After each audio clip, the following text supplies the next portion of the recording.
Bon, il y a pas mal de choses à voir avec vous aujourd'hui, les gars.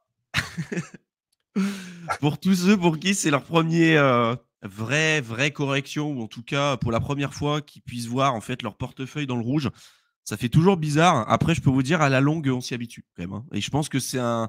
Je sais pas si toi, tu es d'accord avec moi, Théo, mais je pense que chaque personne qui a vécu un cycle en entier, même si celui-ci il est quand même plus difficile que les cycles précédents, mais c'est un passage obligé. Je pense pas que tu peux avoir une personne qui a réussi à faire un cycle sans jamais voir son portefeuille dans le rouge, mais bien dans le rouge, tu vois, un truc bien tapé, tu vois, sans Ah subir ce bah oui, truc-là.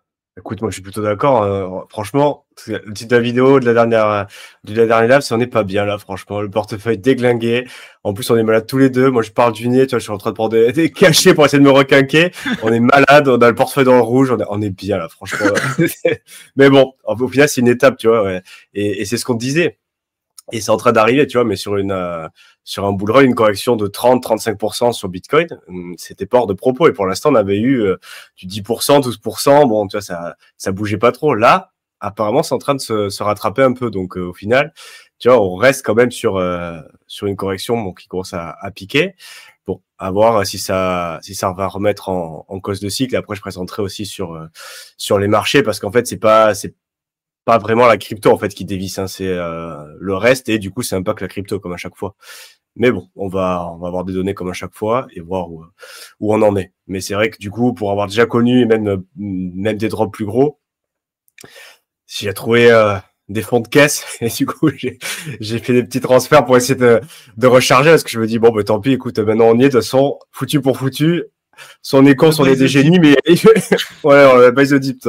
Bah les couilles, soit on sera des débiles, soit on sera des génies, mais dans tous les cas, où on en est, moi je recharge en fait, et puis on verra bien, de toute façon.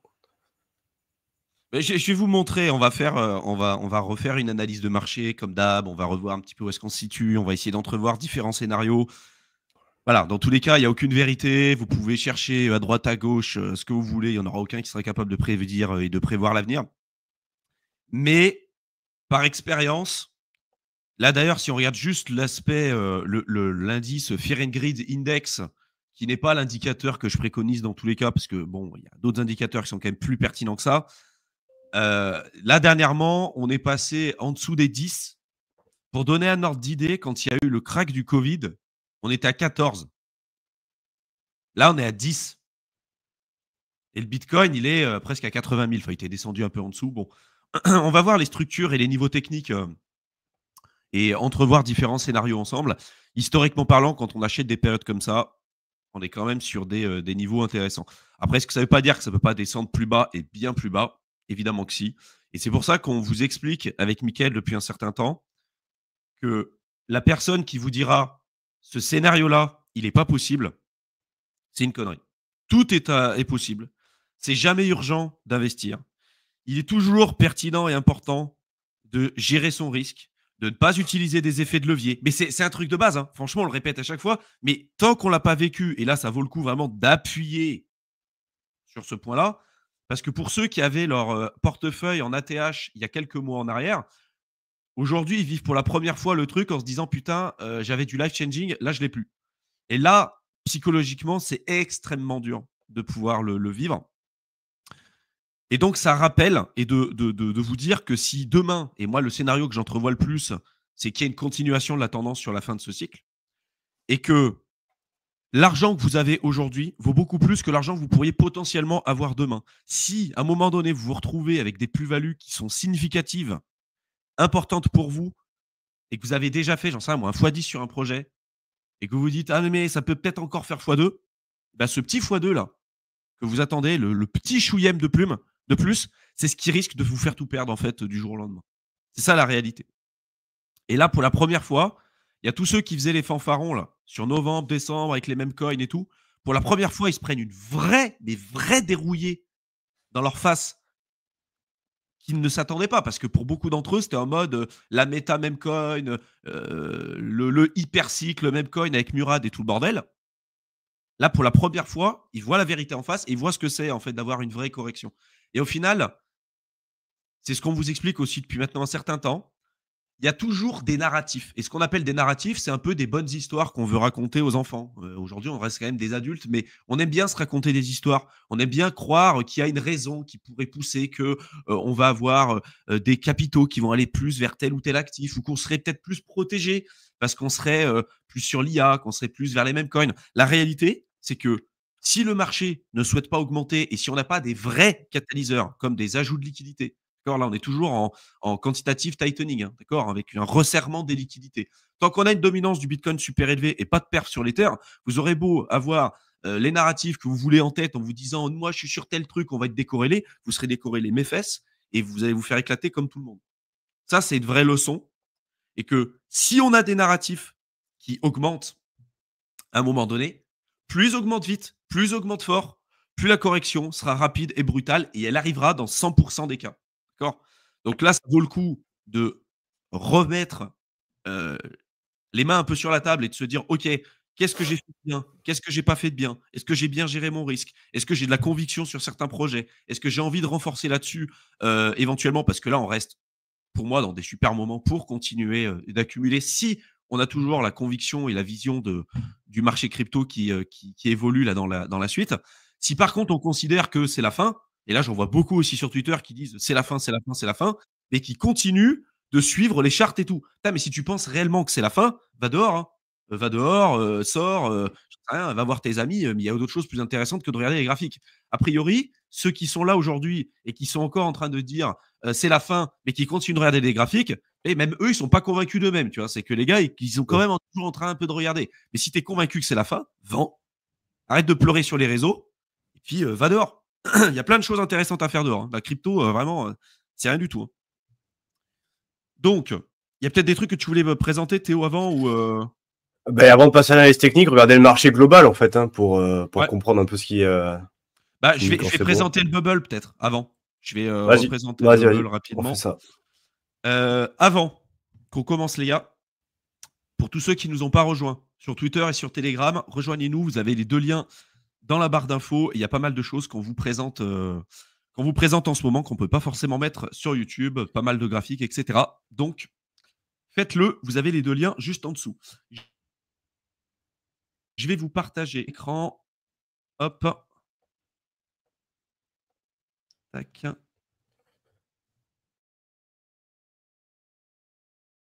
On voit bien mon écran. Est-ce qu'on voit bien mon écran?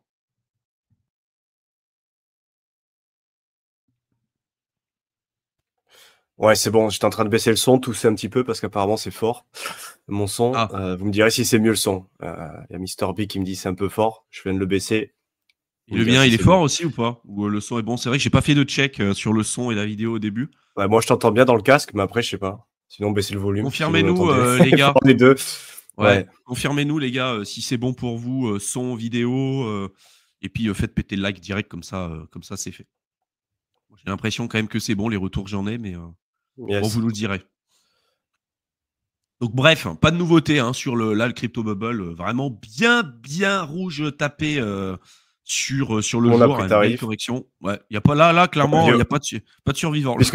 C'est ce que tu disais aussi, tu vois, genre s'il y a certaines narratifs qui pump mais qui sont tout seuls en fait, un microcosme sur un certain projet parce qu'il y a une news, un airdrop, je sais pas quoi que ce soit, mais que le reste du marché suit pas, ça sera temporaire hein, et ça sera pas violent non plus hein, donc bon, tu peux avoir des belles montées, mais s'il pump tout seul, isolé sur son île en fait le projet, il y aura pas une montée soutenue dans le temps. Et ça va corriger rapidement. Donc, soit il y a tout le marché, en fait, c'est pour ça que c'est pas forcément productif ou souhaitable de dire, ah, mais de toute façon, les autres, ils pumpent pas, il y a que nous qui pumpons, c'est génial et tout. Ouais, mais t'inquiète pas. Tu vas te faire rattraper assez rapidement, en fait. Hein. Chacun son tour. Et puis voilà, s'il y a pas le BTC qui a eu des bonnes perfs et tous les autres, en fait, qui sont en train d'avoir des bonnes perfs aussi, alors peut-être que tu surperformes, mais il faut que le marché suive, en fait. Si t'es tout seul dans ton coin à pumper, t'inquiète pas, ça va pas durer éternellement et ça va être plutôt de courte durée en plus. Ah, c'est clair. Donc sur le jour, dans le rouge, sur le mois, il y a quelques projets dans le vert, mais globalement, c'est très rouge tapé sur presque 100% des projets. Sur l'année, il y a énormément de projets qui sont dans le rouge, toujours pareil, mais quelques-uns qui ont réussi à sortir leur épingle du jeu. Alors, il y a eu OM, il y a eu Virtual avec tout ce qui est lié aux agents IA et tout. On a eu Monero aussi, hein, qui a pas mal augmenté avec la catégorie donc L1 et puis RWA. Mais globalement, bon, on reste quand même sur le début de cette année, en fait, sur un marché qui est vraiment très, très, très dans le rouge, quoi. Depuis, en fait, on est en train de vivre vraiment le buy the rumor, sell the news, en fait. On a acheté la rumeur de comme quoi Trump allait tout changer, que ça allait être génial, ça allait être super. Il a lancé son meme coin. On a eu l'idée de les réserves stratégiques en Bitcoin qui sont toujours, en fait, en attente et puis en développement hein, sur pas mal d'États aux États-Unis. Mais on est en train de retracer, en fait, toute la hausse qu'il y a eu depuis l'élection de Trump, en fait. Voilà. Avec tous les abus aussi qui devaient être payés à un moment donné ou à un autre, hein, parce que là, ça partait clairement dans tous les sens. Quand on avait eu toute la mania sur les mêmes coins et qu'après, quand ils ont commencé à te sortir les agents IA, on vous avait fait une vidéo avec Théo et on vous avait dit n'achetez pas ces merdes hein, pour l'instant. Hein. Il y a des trucs intéressants. J'ai fait tout un coaching de groupe là, de plus de 2 heures là-dessus. Et en effet, il y a des choses qui sont intéressantes. Mais comme pour la crypto de manière générale, 99,9% des projets, c'est des pires saloperies, c'est des purs scams qui sont déguisés sous forme de projets à forts fondamentaux. Mais la réalité, c'est que c'est de la grosse merde. Et il y a eu un peu le même type de processus qu'on a eu sur Pump Fund. Je vous donnerai quelques chiffres. Mais Pump Fund, il y en a beaucoup qui expliquaient que ça a été de la création de richesse parce que ça drivait de l'adoption et tout. Non, ça a juste été de l'extraction pure et nette de valorisation en fiat. Voilà. Il n'y a pas eu de création de richesse, il n'y a pas eu de création de valeur. Ça a juste été, on lance des meme coins. Il y a quand même 9 millions de meme coins qui ont été lancés sur Pump Fund et des centaines de millions de dollars qui ont été extraits par les fondateurs, récupérés en sol et vendus directement en fiat. En fait, il n'y a pas eu d'argent qui a été réinsufflé sur des projets fondamentaux ou n'importe quoi. Ça a été de l'extraction pure et nette avec, si on compte l'AMEV, si on compte les listings de projets foireux, si on compte les frais qui ont été pris sur la plateforme, etc. Il n'y a pas eu vraiment de création de richesse. Et ça, c'est valable sur beaucoup de projets. Et là, on est en train de payer en fait tous ces abus-là. Et je pense que tous ceux qui pensaient être des génies, qui pensaient être des experts de la finance en se disant moi j'ai beaucoup d'argent mais j'ai pas de projet à forts fondamentaux et je suis que sur des meme coins, full meme coin, eh ben écoute, bienvenue sur ton baptême hein, et puis j'espère que ça te servira de leçon. Voilà. Ça veut pas dire que ça peut pas remonter, hein. D'accord. Il y a des projets, même après des corrections de 90, 95, 97%, ils sont encore sur des x100, x200, x300 depuis l'all-time low. Hein, d'accord. C'est ça aussi le genre de performance qu'on a en crypto. Et comprendre qu'il n'y a jamais de repas gratuit. D'accord. Si a priori vous rentrez en vous disant moi j'ai gagné beaucoup d'argent, je suis nouveau, ça fait 3 mois que je suis sur le marché, j'ai déjà mon portefeuille qui a fait un x7, dites-vous que si ça vous est arrivé, il y a des millions de personnes autour du monde à qui c'est arrivé et ça, c'est pas durable. D'accord. Un marché qui dure, c'est un marché qui rince la majorité des participants. C'est triste à dire, mais c'est la réalité. Et c'est pour ça que la majorité des gens perdent de l'argent en crypto. C'est que ça surprend énormément de monde. Quand vous êtes sur le marché depuis un certain nombre de temps et que c'est clairement pas votre premier cycle, des trucs comme ça, en fait, nous, on n'est pas surpris. D'accord. Ça fait jamais plaisir de voir des bougies rouges comme ça sur notre portefeuille. Mais ça nous surprend pas et c'est des choses qu'on connaît, qu'on a déjà vécu des centaines de fois. Donc, en fait, voilà, ça nous ramène de nouveau encore à la réalité et ça réappuie sur les points qui sont quand même super importants. Mais pour ceux qui le vivent pour la première fois, j'espère que ce genre d'expérience-là, ça va vous faire mûrir et que ça vous permettra de vous dire, de simplement de faire le bilan en fait de votre situation et de vous dire, OK, qu'est-ce que j'ai bien fait? Qu'est-ce que j'ai pas bien fait? Est-ce que les projets que j'ai achetés, est-ce que j'y crois? Oui, non. Est-ce que j'ai de la conviction? Oui, non. Est-ce que je recharge? Oui, non. Est-ce que des fois, la meilleure chose à faire, c'est de rien faire du tout aussi. Hein. D'accord. On a toujours l'impression qu'il faut faire des trucs et quand ça baisse, il faut utiliser des produits effets de levier pour récupérer de la thune. On verra que là, ce qui se passe en ce moment et ce qui s'est passé dernièrement avec Bybit et les plateformes d'échange. Ah ouais, la dinguerie. Hein. Et là, en plus, les gens sont en train d'utiliser, c'est-à-dire que c'est vraiment terrible. Hein. Je sais pas qui fait ça, mais du coup, là, il y a une augmentation des trades avec effet de levier parce qu'en fait, avec les pertes, les gens essaient de se refaire en fait. Ouais. Et du coup, il y a l'augmentation des effets à gros levier, voilà, 25 x 100. Parce que les gens essaient de se refaire. Donc voilà. Et aussi, je voulais compléter par rapport au schéma narratif dont on a parlé. Là où on a eu un très bon exemple en fait d'une hype où on disait cette fois-ci c'est différent.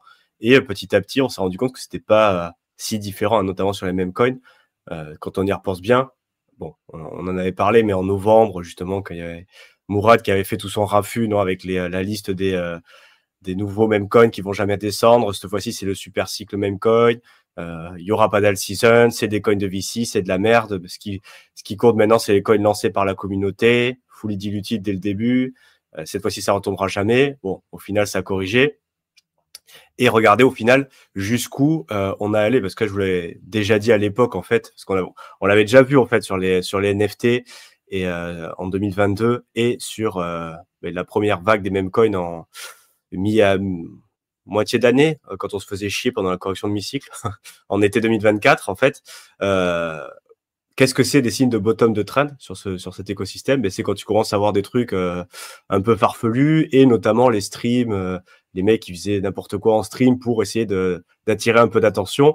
Et là, clairement, on a eu ces exemples-là. Bon, j'en ai parlé sur mon live dimanche, je me suis fait striker la vidéo. Alors, j'ai essayé d'être le plus tu t'es fait striker la vidéo? Non, pas striker, mais la monétisation a sauté parce que j'ai présenté en fait ce qui se passait sur Pump Fun. Ah ouais. Les dernières catégories, les mecs qui jouaient à la roulette, je sais même pas si ce qu'on peut dire ou pas en fait. Donc en fait, il y a des mecs qui sont butés en live directement, et des mecs qui ont lancé des mêmes coins là-dessus, et ça a commencé à prendre. Donc c'est vraiment un bottom de trend, tu vois, là, quand on arrive sur ces extrêmes là, ça rince tout le monde, et après potentiellement on repart à la hausse en fait. Après ça du coup t'as rincé tout le monde, plus ce qui s'est passé sur le Libra en Argentine. Bon, tout le monde s'est bien rendu compte.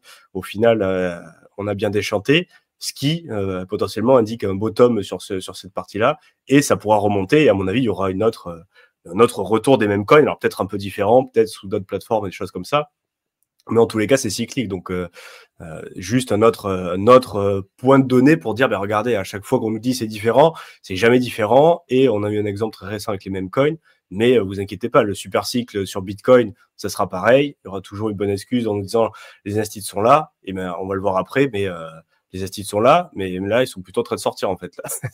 Ils sont en train de prendre peur sur le marché. Ils sont plutôt en train de vendre, carrément. Ouais. Ou prendre des bénéfices, en fait. Okay. C'est même pas forcément prendre peur, mais ils prennent des bénéfices. Je vais le présenter, ouais. Là, par exemple, sur les ETF Ethereum, on voit que là, depuis le 20 février, il y a eu des sorties. Il n'y a pas eu d'entrée, en fait. On est toujours en nette entrée positif sur les ETF Ethereum. On est presque à 3 milliards d'entrées. Sur Bitcoin, les sorties, elles sont beaucoup plus importantes. Là, regardez, du 10 février. Milliard, Ah ouais. Puis du 10 février, quand même. Là, avant, vous pouvez même regarder, mais ça fait depuis plusieurs semaines que les instits sortent régulièrement. Des fois, on a des rentrées un peu positives, mais globalement, là, ils sont que dans le rouge. D'accord. Et en soi, c'est pas mauvais. Pour moi, il n'y a pas une peur des instits ou un truc comme ça. Ils prennent des profits à un moment donné. Le lancement des ETF sur Bitcoin, c'était même pas 20 000, en fait. Forcément, même aujourd'hui, à 77, 78 000, 79 000, ils sont en positif. Et quand tu sais qu'en bourse, 10% de rendement annualisé, c'est énorme, ils étaient sur un x3, x4, même bien plus des fois pour certains d'entre eux. Donc, évidemment qu'il y a des prises de plus-value. Et c'est normal et c'est sain. D'accord ? C'est obligatoire. Mais là, on n'est pas, sur le court terme en tout cas, on analyse des tendances, on n'est pas dans un truc bullish. Il n'y a pas aujourd'hui de scénario où on se dit que la fin, elle est déjà là. On n'en a aucune idée. C'est un peu ça le truc, c'est que les gens, ils attendent toujours des fois soit de la réassurance, soit qu'on leur dise là, c'est le bottom. Mais on n'en sait rien, en fait. On ne peut jamais savoir s'il y a vraiment le bottom. On peut vous dire si on est plus proche du bas que du haut, ou est-ce que si vous avez un investissement long terme, est-ce que ce n'est pas des bonnes périodes pour pouvoir acheter? C'est un peu comme le cycle d'avant. Si vous aviez acheté, j'en sais un, moi, du Bitcoin à 2500 ou 4000 balles, au final, tu n'en as rien à foutre. Au cycle de 2021, le Bitcoin, il est monté à plus de 70 000. Donc, au final, que tu l'as acheté entre 2500 et 4000, tu n'en as rien à secouer. Tu vois. Et moi, je pense qu'on est vers des niveaux à peu près équivalents. Pas forcément sur le Bitcoin, mais sur beaucoup d'alt. Oui, il peut encore avoir des corrections. Oui, il peut encore avoir énormément de volatilité. Oui, ça peut durer pendant plusieurs semaines, voire mois encore, cette consolidation, etc., pour vraiment évincer un maximum de personnes et vraiment leur faire perdre confiance sur la partie crypto. Mais ce qui est rassurant, c'est de se dire que, en fait, là, il y a quelques mois, même il y a un mois en arrière, un mois et demi en arrière, on était à l'ATH sur beaucoup de projets, y compris sur Solana, sur beaucoup de meme coins, et tout le monde était euphorique et tout. Un mois et demi après, c'est que dalle. Un mois et demi, les gars.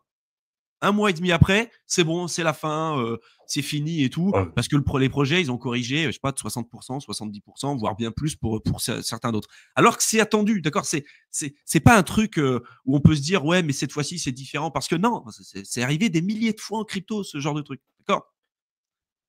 Et puis surtout, pourquoi on serait. Enfin, c'est possible, tout est possible, on est d'accord. Mais après, je le présenterai, parce que j'ai réussi à le retrouver la chart. Enfin, l'agrégation de métriques, en fait. Si on regarde, et ça je l'ai présenté sur mon live dimanche aussi, en termes de indicateurs de top de bull run, en fait, on le regardera après, mais sur 30 indicateurs de BTC, il n'y en a aucun qui a flashé rouge, en fait. C'est-à-dire que normalement, on peut regarder plein de métriques, comme on dit toujours, c'est pas un seul graphique, un seul indicateur qui va nous donner un top de marché, mais si on regarde un panier, on peut se dire, bah, écoutez, il y a plusieurs métriques qui ont flashé, qui disent, bah, là, on est près d'un top. Il n'y en a aucune sur les 30. Alors, on peut en regarder plein, il y en a peut-être une qu'on n'a pas regardée, qui est peut-être un peu moins, mais qui aurait flashé. Mais en fait, pour l'instant, on n'a eu aucun signal de top de bull run. On s'est rapproché plus ou moins de certains niveaux où on aurait pu se dire, attention, là, on commence à rentrer dans une zone où on est en survente. Historiquement, c'est intéressant de prendre des profits, mais on n'a jamais rentré réellement dans cette zone-là où on se dit, mais là, attention, le marché est très surchauffé. Donc là, c'est intéressant de sortir. En fait, il n'y a aucune métrique qui a indiqué que c'était le moment. Donc en fait, on n'a pas eu vraiment, selon les indicateurs historiques, qui peuvent se tromper, on est d'accord, de top de marché. Donc ça serait un peu... voilà. Pourquoi on rentrerait en bear alors qu'on n'a pas eu encore de vraies boules, en fait, sur les et puis vraiment, toi, tu dis que tu as à peu près regardé une trentaine d'indicateurs sur BTC. Nous, avec on va le Mickaël, regarder. on en suit à peu près une soixantaine, d'accord? Et pas que des indicateurs on-chain. Hein. On suit des indicateurs fondamentaux, on-chain, macroéconomiques, empiriques, certains facteurs de liquidité, etc. Il n'y en a aucun aujourd'hui, comme tu le dis, hein, sur tous ces indicateurs-là qui ne sont pas calculés du tout de la même manière. Il n'y en a pas eu un seul qui a flashé un top. Pas eu un seul. Par contre, beaucoup d'entre eux disaient qu'on était en euphorie momentanée. C'est-à-dire que la correction était attendue parce qu'il y avait trop de n'importe quoi un peu de partout. Mais aucun a flashé, positif sur le côté fin de bull run. Vraiment top de cycle, d'accord? Ouais. Comme dit Théo, il n'y a aucune vérité là-dedans. C'est qu'avec le recul, on se dira, ah bah si, après c'était évident. Voilà, parce que les indicateurs, ils vont se réajuster par rapport à ce qu'on a connu. On se dira, ah bah oui, c'était évident. Sur là, ce qu'on est en train de vivre, c'est pas évident, mais c'est toujours pareil. Hein. En fait, c'est toujours plus facile de refaire l'histoire quand en fait tu connais le futur. Mais a priori, aujourd'hui, on le connaît pas, quoi. Donc c'est toujours pareil.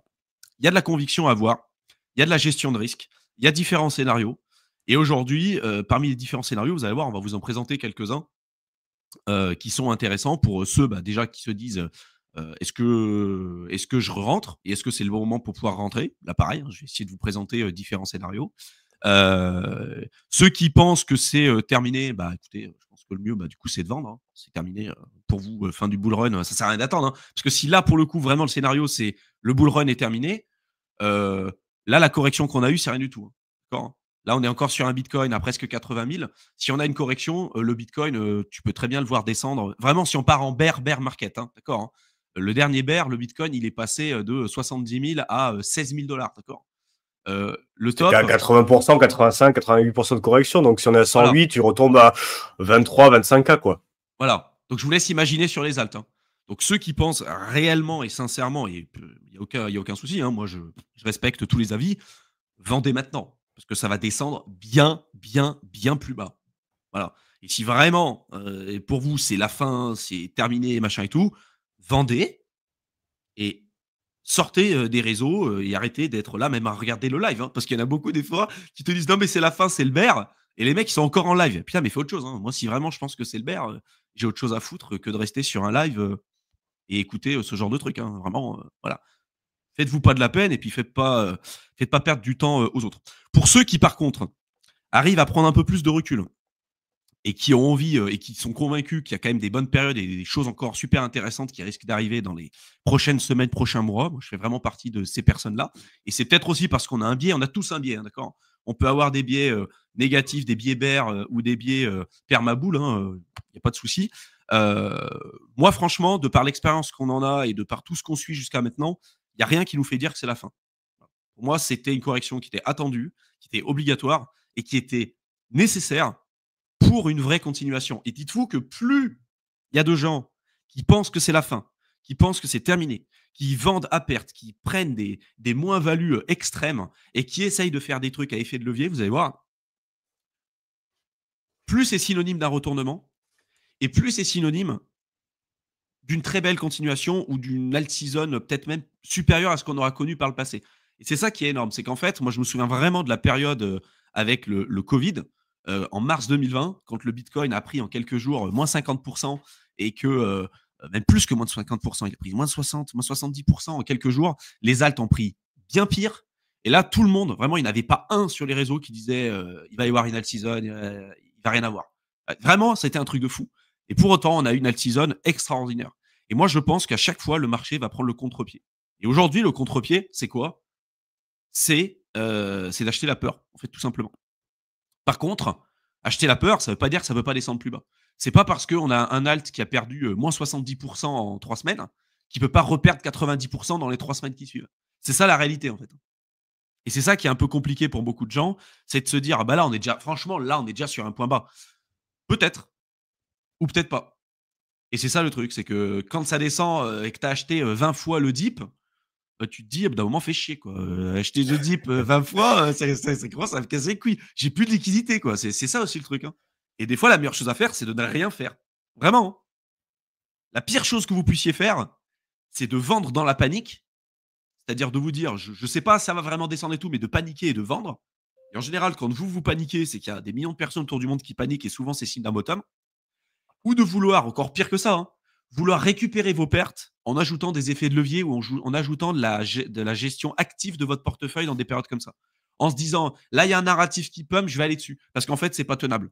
S'il y a un narratif qui pump, dans des conformations comme ça, dans les jours qui suivront, il va corriger. Et il va corriger comme tout le monde. Hein. Tu peux avoir la news la plus bullish de toute l'histoire de la crypto.